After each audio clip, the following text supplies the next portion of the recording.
What's up, guys? Welcome back to another episode of Those Two Dudes. It's that dude, Josh. That's that dude, Ruben. All right, we are on conference number 2. I know we just broke down the SEC the other day. That was fun. Super excited about going, obviously going to get into the SEC, but now we got to get in the Sunbelt, man. I know this is Christmas in August for that dude, Josh. He's huge in the Sunbelt. He's representing Texas State. He's going to be talking about them. So, but Josh, tell them who are our guests today, man. Yeah, we have two very special guests. This is another joint effort, just like the SEC one was. Today we have two representatives from the FifthQuarter. It's a national credentialed sports media entity. We got Eric from FifthQuarter, Louisiana, and Josh from FifthQuarter App State. Again, I'm representing not only those two dudes, I'm also representing Sideline Sports Network with Sidelines Texas State. Guys, we appreciate y'all guys coming on. Eric, tell us a little bit about FifthQuarter and what you do with the Louisiana side over there. Yeah, I run the FifthQuarter site for Louisiana. The Twitter is at FQ Louisiana. I contribute some articles to the fifthquarter.net. It's at fifthquarter.net/Louisiana/. You can also find me on Instagram at FQ Louisiana, same as the Twitter handle. Try to keep it simple. That's pretty much it. My personal Twitter handle is Raging Vermillion, all one word. Nice, man. Awesome. And then Josh with App State, man, tell us about your school and what you're repping. Yeah, so FQ App State, I actually just kind of recently joined, probably got on about the tail end of our conference championship run in basketball. Been going pretty strong ever since. Really excited to be in this position for football season coming up. Only really on Twitter right now, FQ App State. Yeah, that's about it. Cool, man. That's exciting. That's exciting. And then that dude, Josh, obviously, let's look at it from this angle where you're representing Texas State. Tell me about Texas State, man. Well, let's go. I'll get to them in a second. Let's go ahead and let's start with the West in general. Oh, okay. The West is going to be a tad bit easier than the East, I would say. We got a clear favorite out there in Louisiana. Billy Napier entering his 4th season. Last year, they were 10-1 and 7-1 in the belt. Only loss was to Coastal and a nail biter at the end by a field goal. They're returning 10 starters on offense from a unit that did very well. I mean, defense is their number one thing, but they did well on offense as well, led by quarterback Levi Lewis. All 5 starting linemen are back. So you could expect more of the same from them this year. To be honest, if they could beat Texas in week 1, I don't see why they can't compete for a New Year's Six bowl game this year. The defense is also loaded. And here's a fun stat that I got from the Athlon Sports college football magazine. 4.7%. The defense intercepted 16 passes on 340 pass attempts by their opponents last year. That ranked 3rd in the nation. So they're playing. They have playmakers on defense. They have very good offense. Really, on offense, the only thing they lose is the running back. But from what I hear, they got good running backs filling those holes, including, I believe y'all got a freshman, right? Montrell Johnson, that had offers from about 5 or 6 A5 schools. So that was a big get for you guys. Bottom line is this: Billy Napier is a great coach. He's been getting looked at by SEC schools and other A5 schools as well. He's got probably his best team yet, top to bottom. Lots of continuity going on with almost everybody coming back on both sides of the ball. You beat Texas in week 1. You're one of the favorites outside of maybe Cincinnati for that New Year's Six ball. My other team I got, okay, so for the second spot, it's kind of wide open outside of UL Monroe. I think pretty much Arkansas State, Texas State even, or even South Alabama could grab that second spot. I'm going a little homer here. I did go with Texas State. shoot me if you want. I don't care. We returned a lot on offense. We got 8 of 11 starters. This is year 2 under Brady McBride at quarterback. He showed some flashes last year. I know he had some inconsistency. We went out in the offseason and we got one high school recruit. Everything else was JUCOs and transfers from other 4-year universities. We beefed up the O-line. We got a playmaker at receiver coming back. All 3 of our running backs are back. The defense returns a lot as well. Yeah, they weren't very good on defense, but a lot of that had to do with depth and the fact that the D-line wasn't very good. But that's another area we beefed up. We brought in a transfer from Texas Tech on the D-line, and some more transfers as well. As long as the offense is going to be good. They went from 19 points in 19 to 27 points in last year. I don't see them slowing down on offense. In fact, I see them scoring over 30 this year. It basically comes down to, is the defense better than it was last year? If they're even decent, I think we're going to get that second spot, especially with Arkansas State and South Alabama both bringing in first-year head coaches this year. I think with the continuity, with being under a fourth year under Jake Spavital, I think we'll be able to grab that second seed. My sleeper is South Alabama. They brought in a new head coach. He's 34 years old, younger than I am. But they also brought in South Carolina and Utah transfer Jake Bentley at quarterback. He's passed for over 8,000 yards in his career at those 2 schools. He was very good, actually. And they also bring back, I believe, a star receiver. Yes, all Sunbelt, Jalen Tolbert. He had 1,000 yards receiving last year, so he's got a passing threat. They do lose they had 3 returning offensive linemen, but they gave up 40 sacks, which was a Sunbelt high last year. So they got to shore up the O-line. If they can do that, they have a quarterback. They have a weapon on the outside. If they can protect him, I think they'll be fine. Defensively, they returned 9 of 11 starters as well. Their coach is a defensive guy. He came from Indiana, defensive coordinator. Kane Womack, he was also South Alabama's defensive coordinator a few years before that. He's bringing back the 4-2-5 that he ran at South Alabama, which he did well with there at the time. If that works out and the O-line pans out, they might get that number 2 spot in the West. Okay. So let's start with Eric. Tell me, man, obviously you're repping Louisiana. Tell me what your predictions are for the West side of things. Well, mine are pretty similar to Josh. I'm going to go with Louisiana, obviously number 1. I hate to use this phrase because the SEC used it a few years ago, but I really think this season in both the East and the West, every game matters.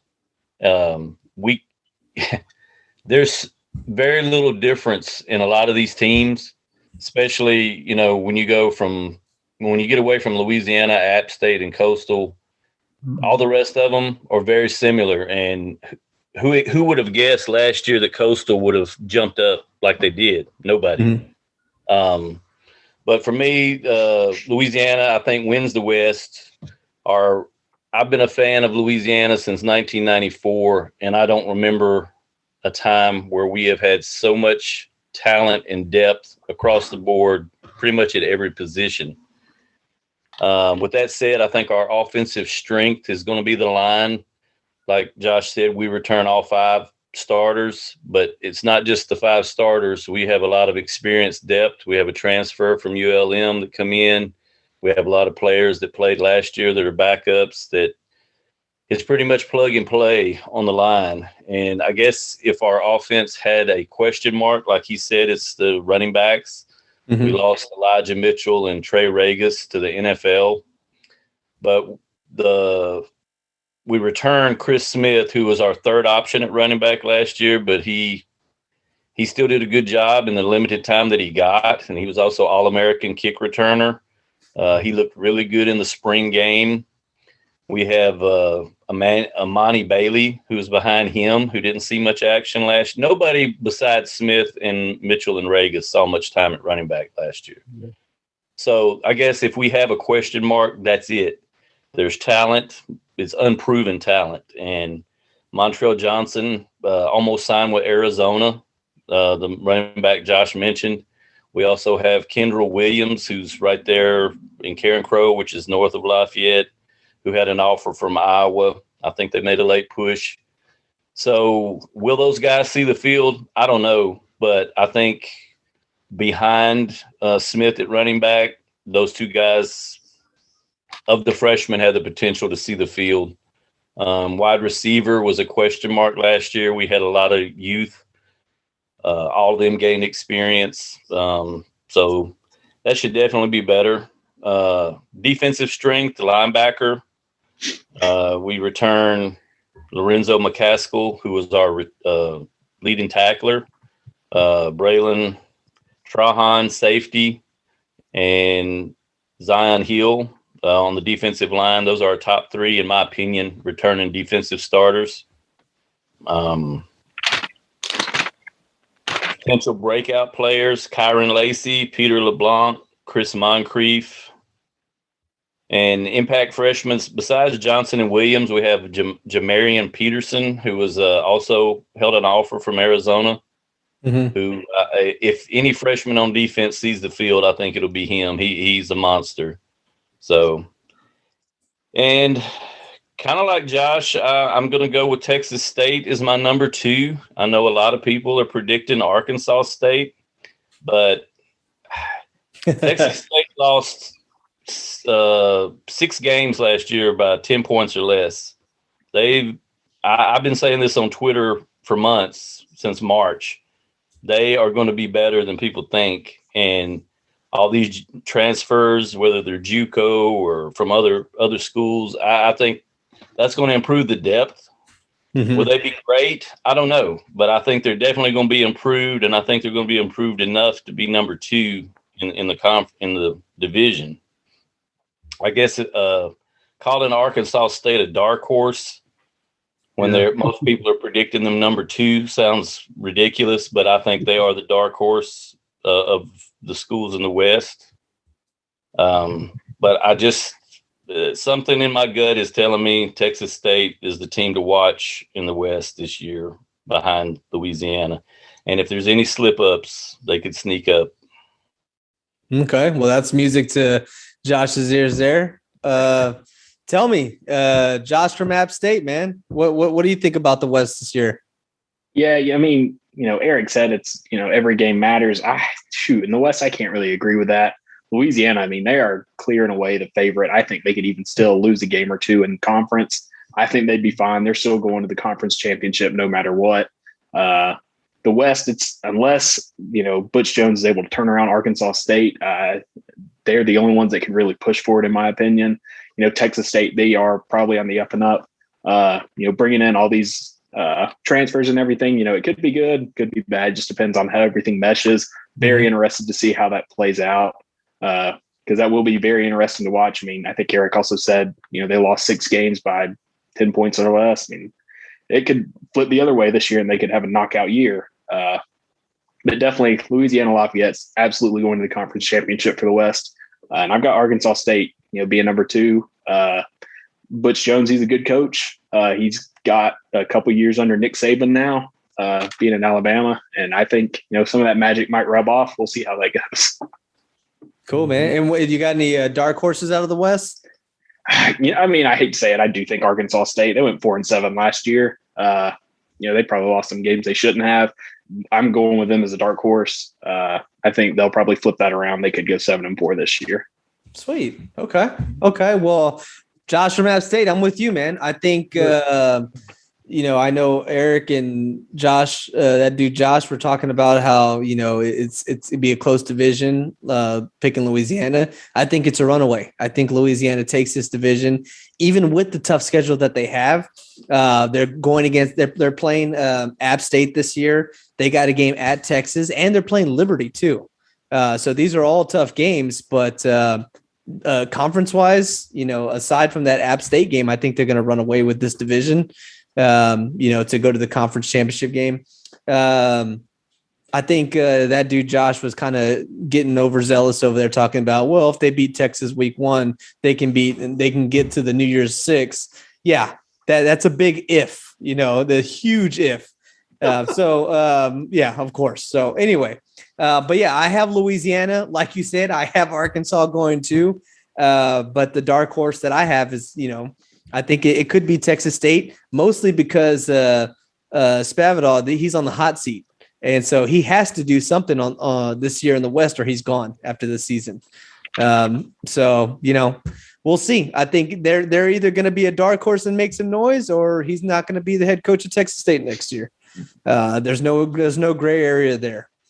But yeah, guys, I mean, we're pretty much all on par of who's going to take the West.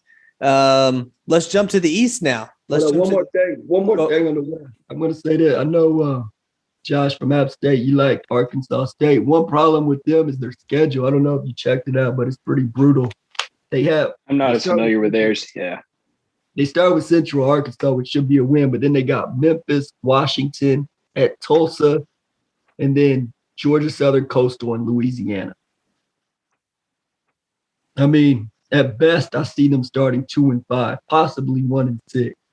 And then the question is, do they still go at it 100% after that? Hopefully they do, but yeah, I don't see them starting any better than 2-5, possibly 1-6. Just because. Do you agree with Ruben? Is the coach on the hot seat this year? I don't get that sense, honestly. I haven't heard anything about him being on the hot seat. And matter of fact, it looks like we're trending up. I know it hasn't resulted in wins yet, but the offense has made huge strides. The defense, they were put in a hard position. 2019 was their first year there. Bo Spavital's, Zach Spavital runs the defense. And they inherited a team we had a good defense at the time. We just had a horrible offense, but it was senior laden. It was almost all seniors. So the year after that, which was last year, they had nothing coming back on defense. So they had to pretty much start from the bottom on defense again. And as long as the defense shows any improvements, which I think it will, and the offense continues to do what it's doing, then I don't think, even if we finish like 4-8 or something like that, he'd get fired. I mean, maybe if he went 1-11 or 2-10, but as long as they're showing some signs of improvement, I don't think he'll get fired after this. Yeah, I think going 4-8 is not that big a deal as much as it is how you finish in your conference, right? If they're not making a push or a semi-serious threat to challenge Louisiana, or to at least get the two seed in out of the West, then you can be trending all you want, but if the results don't show on the field, what does trending really matter? No, I understand, but again, it's year 3. If this was year 4, then I'd agree. But I think almost certainly he's got one more year in him after this to show that if he's the coach. That's fair. I think the toughest 2 games in conference are Louisiana and Coastal. I think everything else is a toss-up. Mm-hmm. So, like you said, it's just a question. Yeah, I mean, outside like that. The Sunbelt as a whole is an improving conference. It's probably the second best non-A5 conference right now outside of the American. People argue maybe the Mountain West, but I mean, you got you got a Coastal, you got App, you got Louisiana up there, all top 25-ish teams right there. And then you got, especially in the East is loaded with some solid teams outside of that group, with Georgia Southern, Georgia State, and whatnot. So the Sunbelt's definitely on the rise. It's a solid conference. So let me ask you guys, as a whole, in a best case scenario, will a Sunbelt Conference team be playing in the New Year's Six Bowl? Best case scenario. Best case, yeah. If Cincinnati loses, they probably have to lose 2 games, honestly. And a Sunbelt team would probably have to go undefeated. But yeah, I could definitely see Coastal going undefeated due to their schedule. Their schedule is pretty darn weak, especially in the non-conference. If they could get past App State, the App State is going to be their hardest game. Yeah. Outside of that, it probably comes down to a conference championship game with Louisiana to see if they could go undefeated. Yeah. Josh from App State, what do you think, man? You think a Sunbelt team could make that New Year's Six Bowl? I absolutely do. I mean, Louisiana, if they can beat Texas at Texas, I mean, that and go undefeated the rest of the season, which means they're beating a very good App State team or a very good Coastal Carolina team.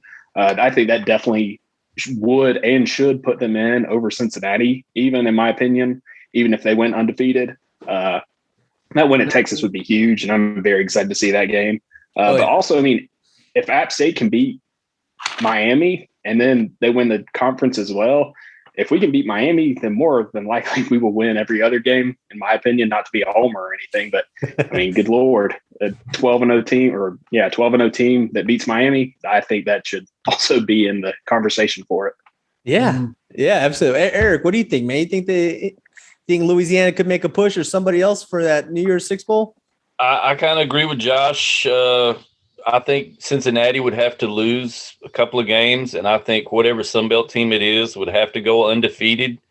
I think you're going to run into voter bias. I don't know that the Sunbelt has the level of respect from the voters in the polls that it deserves. Mm-hmm. But can those things happen? Sure. And would I love to see it? Absolutely. Especially if it's my team, but Yeah. Will it happen? I don't know. It would be tough. It's tough to go undefeated no matter what conference you're in. Sure. Yeah. Yeah. Now, I'll give you this. If there's one team that I think could go to a New Year's Six game over just a one-loss Cincy, it's Louisiana, because they do have Texas. And Liberty. App State, and they also got Liberty towards the end of their schedule as well. A very good Liberty team, and then maybe facing Coastal in a conference championship. So I think maybe an undefeated Louisiana could get over a one-loss Cincinnati, possibly.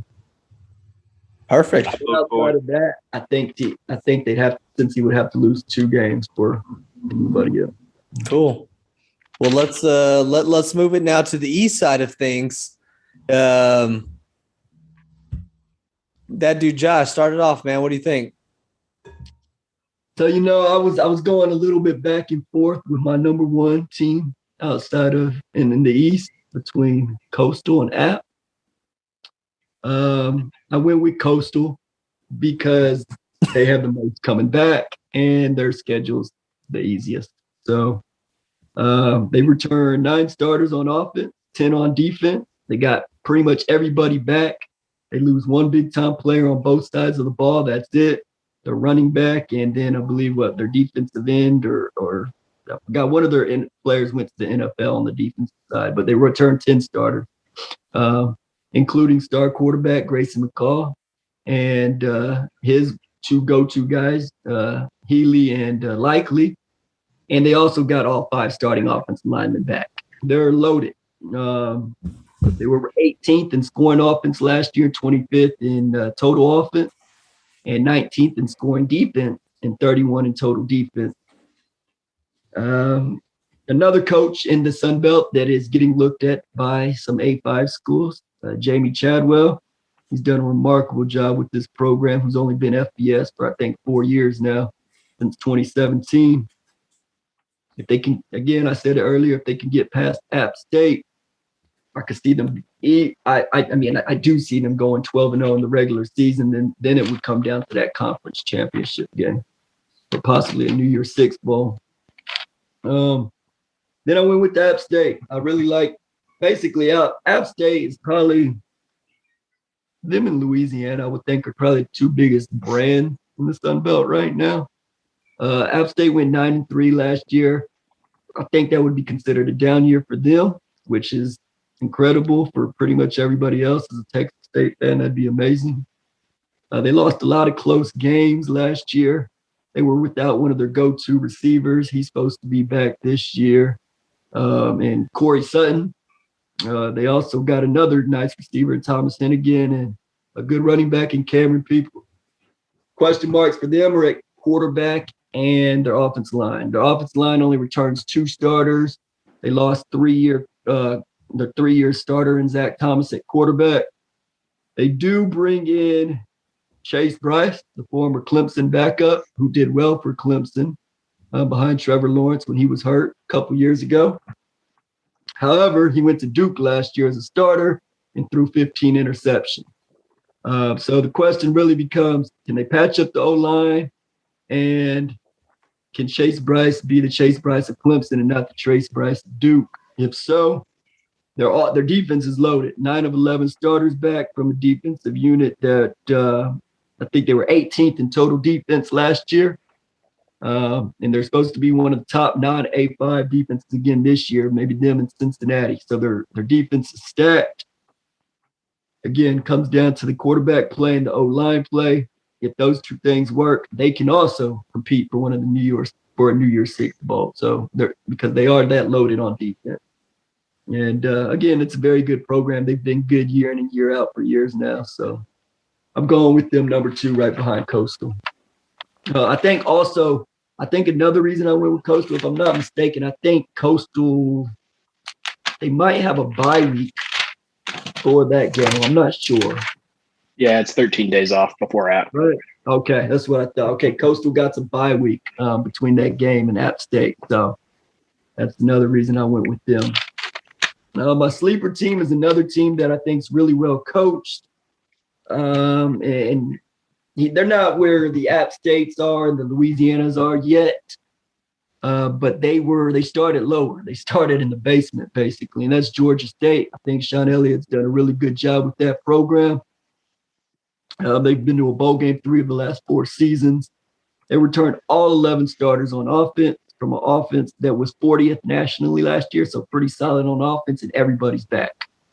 The defense is also returning 9 of 11 starters. It returned pretty much everyone up front and everybody in the secondary. The question mark is at linebacker.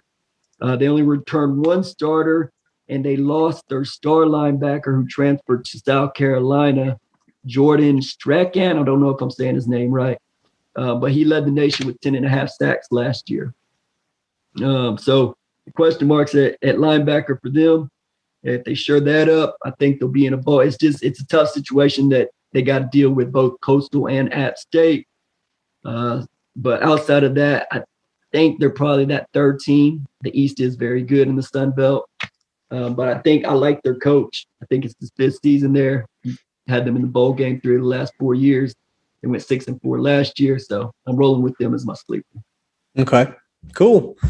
Eric, tell me, man, who's coming out of the East?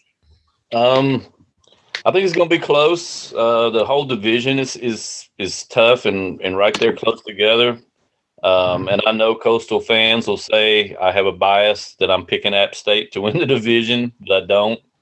I think App State and Coastal, I'm predicting will go 9-3 and 7-1 in conference. But I think the difference is going to be App State will win the game against Coastal. And if you look at the numbers, Coastal only returns 2 more starters than App State does. App State returns 17. Coastal returns 19. And App State does have a tougher schedule, but I don't think Coastal Carolina's schedule is as easy. I mean, they have Buffalo and Kansas.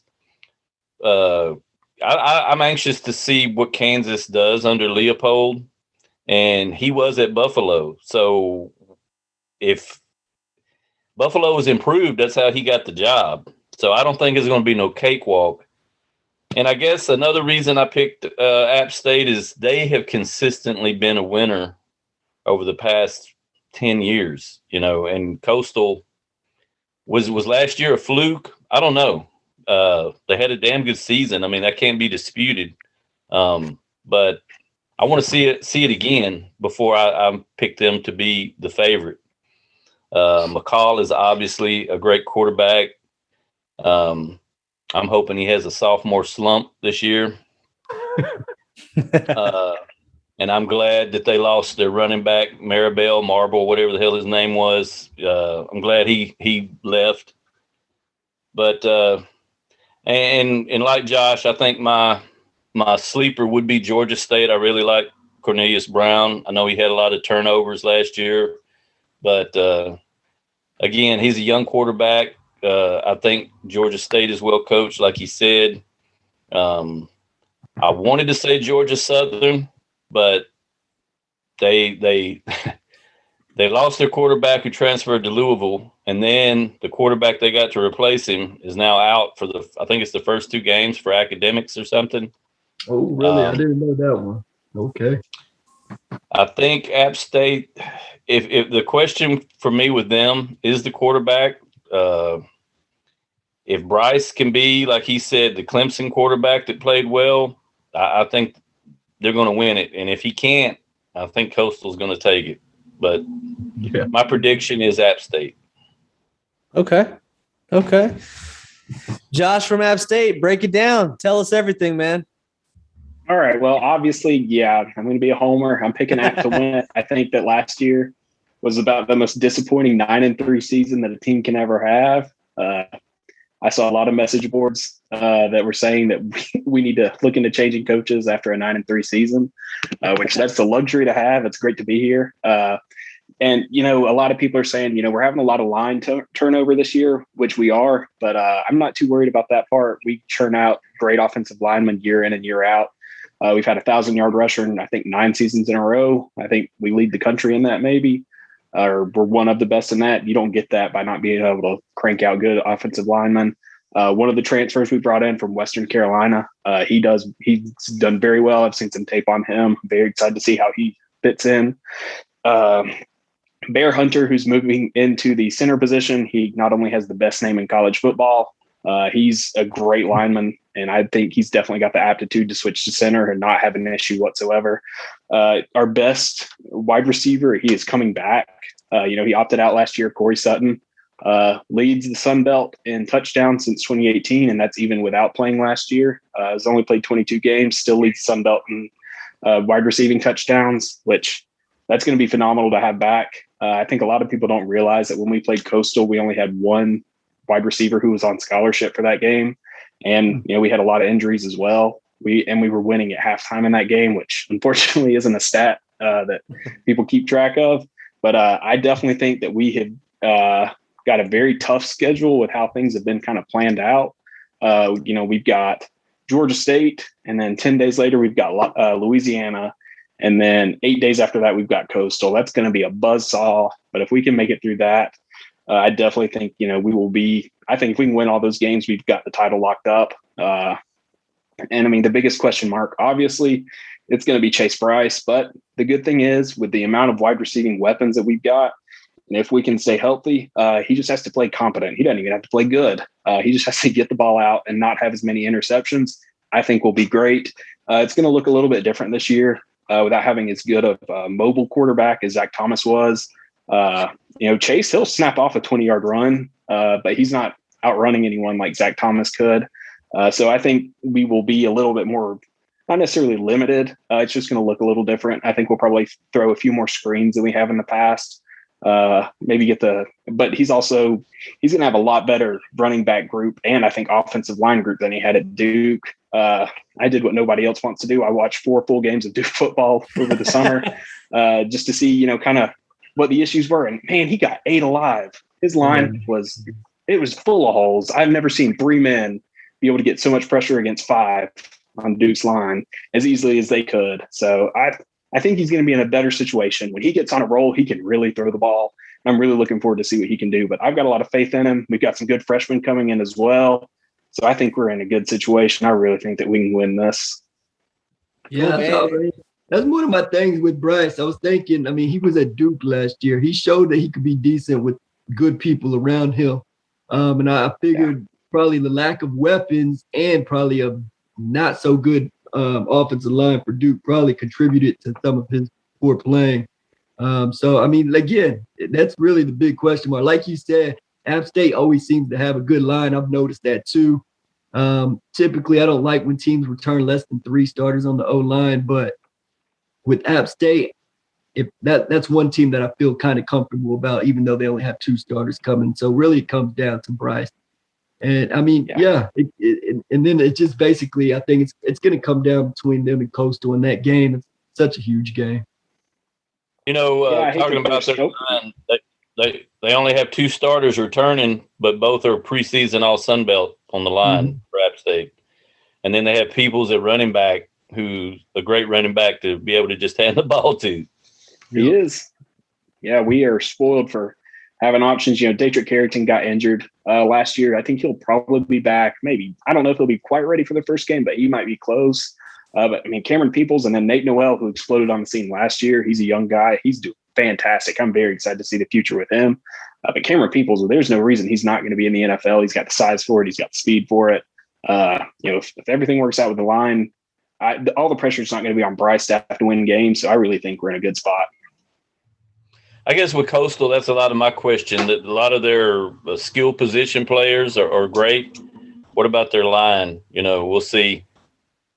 Their line was solid. They're undersized, but again, they're returning all 5 from last year from a unit that did solid. As long as they have somebody. Now they are a run first type team.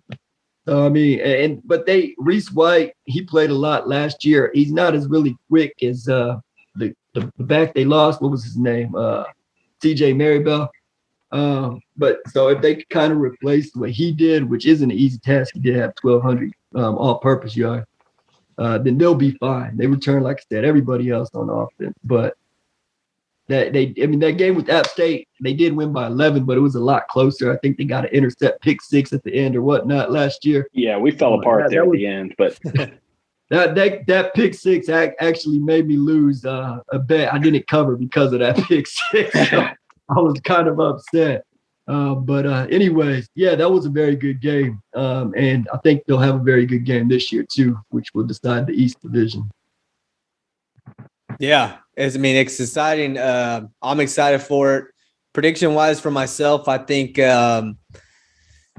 obviously it's a toss up between Coastal Carolina and App State. I think it's super top heavy, and then there's everybody else. I'm going with Coastal.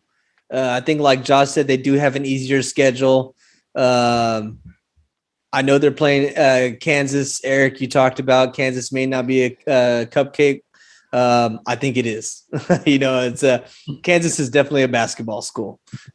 So yeah, I think and I think the difference is Grayson. For what he did last season, returning that O-line, I think he can do it again. I have Coastal Carolina, but again, right?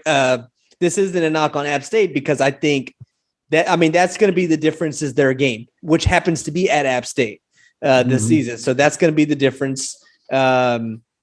Ideally, the winner of that game will win the division, but my money is on Coastal Carolina, but it wouldn't surprise me either way. And then my dark horse out of all this, which you guys have already mentioned, Georgia State, specifically because Cornelius Brown. I like what he's doing. I think Georgia State could make some noise, but nothing too crazy compared to App State and Coastal Carolina. But so we have our picks in the conferences. Obviously, that leads us now to the conference championship game and the winner. That dude, Josh, who's going to the championship game and who's winning it? So again, I got Louisiana and Coastal Carolina in the conference championship. It's a tough one. They played last year. Coastal beat them by 3 at Louisiana at the end of the game by field goal. But I think, look, Louisiana's been building this up for years now. And I think this is their year. And I think this might be, unfortunately, their coach's last season there. But I think he's going to go out with the bang. I think they're going to take home the Sunbelt Conference championship this year. Love it. Okay. Well, Eric, man, he teed you up. What do you think? He did. So based on my predictions, I have App State in Louisiana. We have them at home this year, so it would be a repeat game. Unfortunately, we are 1-8 against App State all time, and the one win came last year. So, but even with that said, I think this team is motivated. They're pissed off over the game getting canceled last year, the championship game. Like I said, we're stacked with depth, with talent.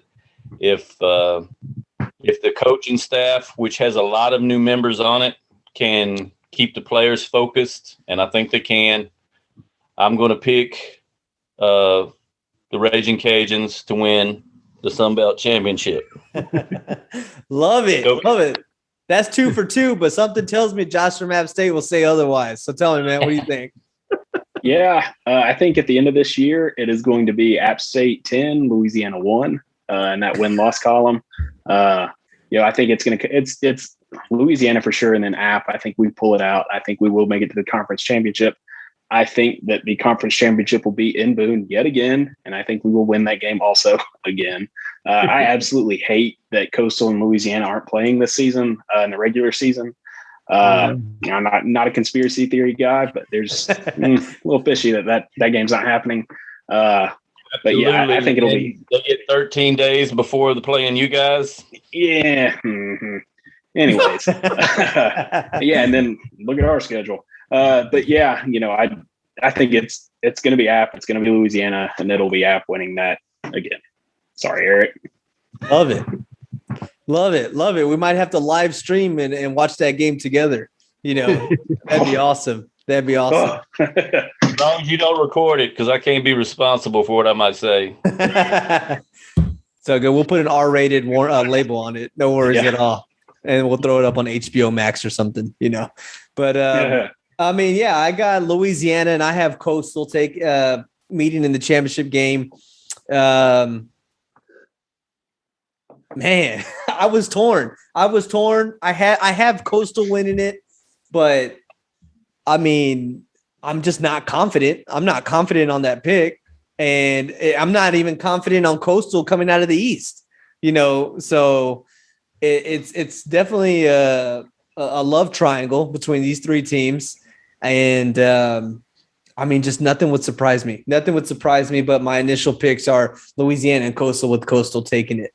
I wanted to get you guys' take, for my own personal question on, the expansion of the SEC, with Texas and OU going to the SEC.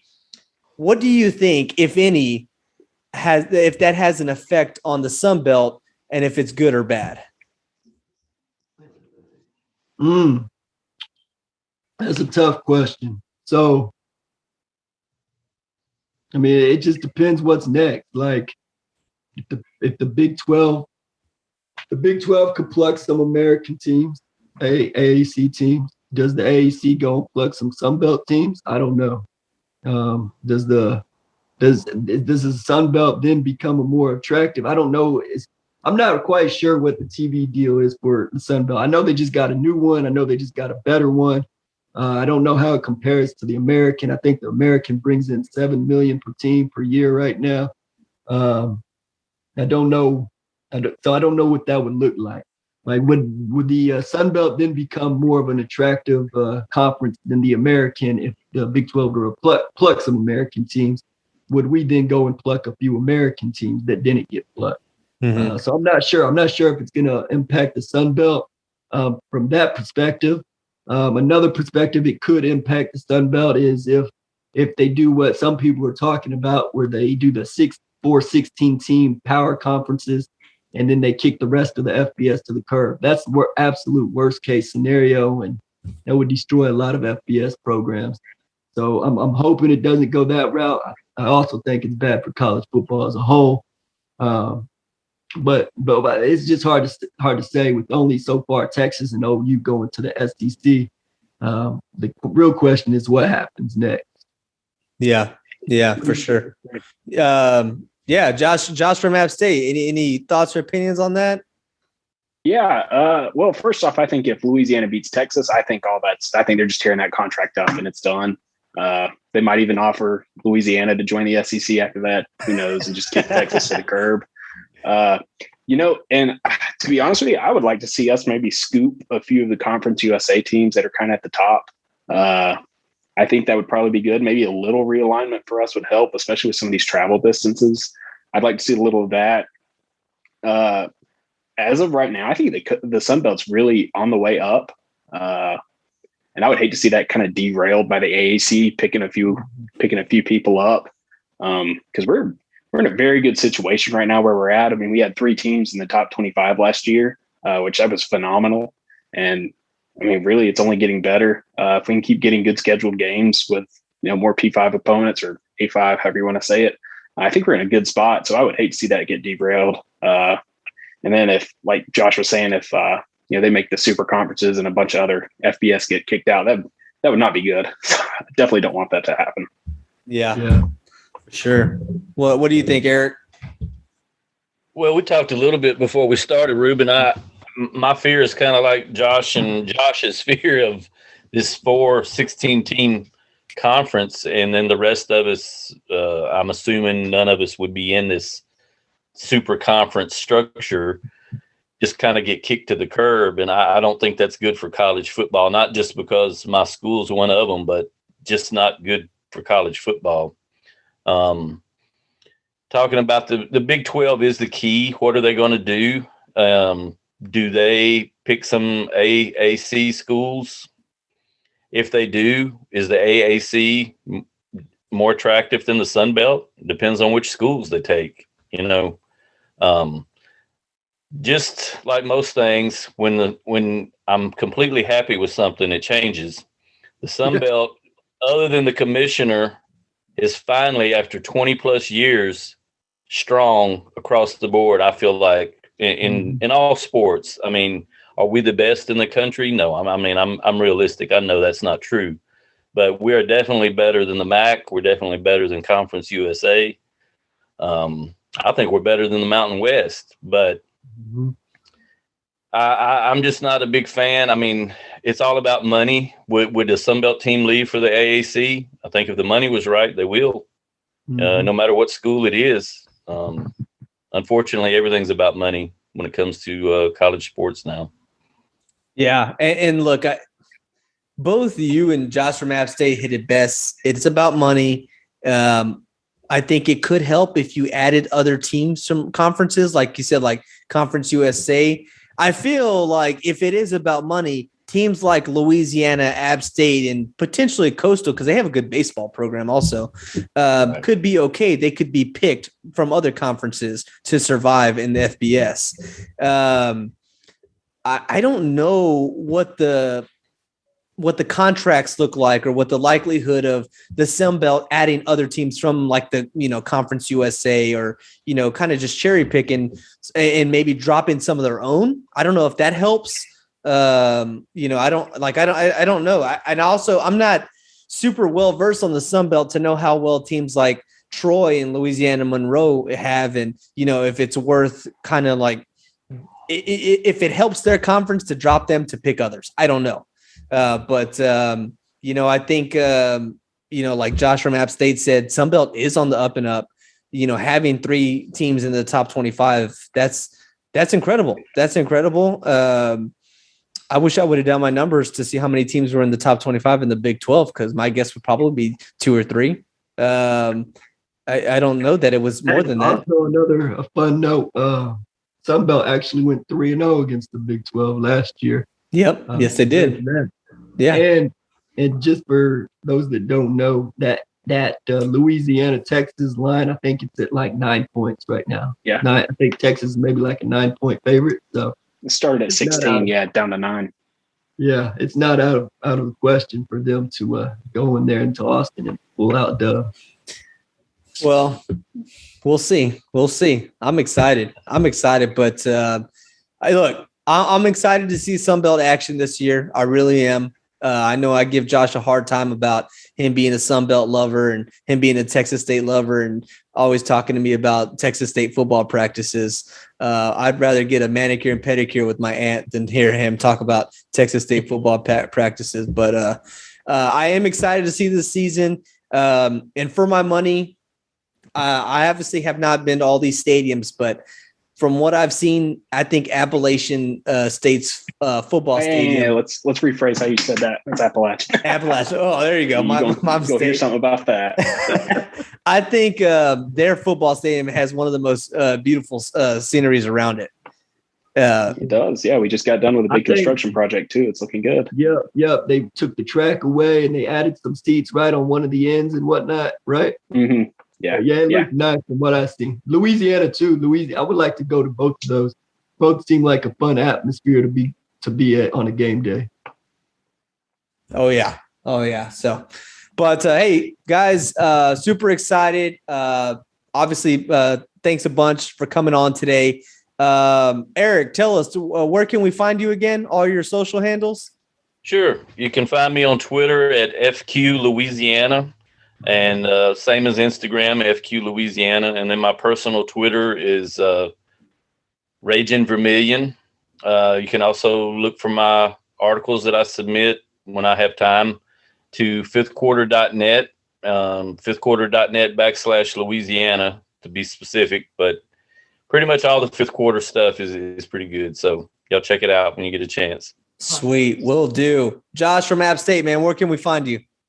Yeah, it's at Twitter at FQ App State. And I'll also be writing some articles for the website at Fifth Quarter as well. So yeah, catch me there. Solid. Gentlemen, thanks for hopping on with us today. Thanks for talking all things Sunbelt.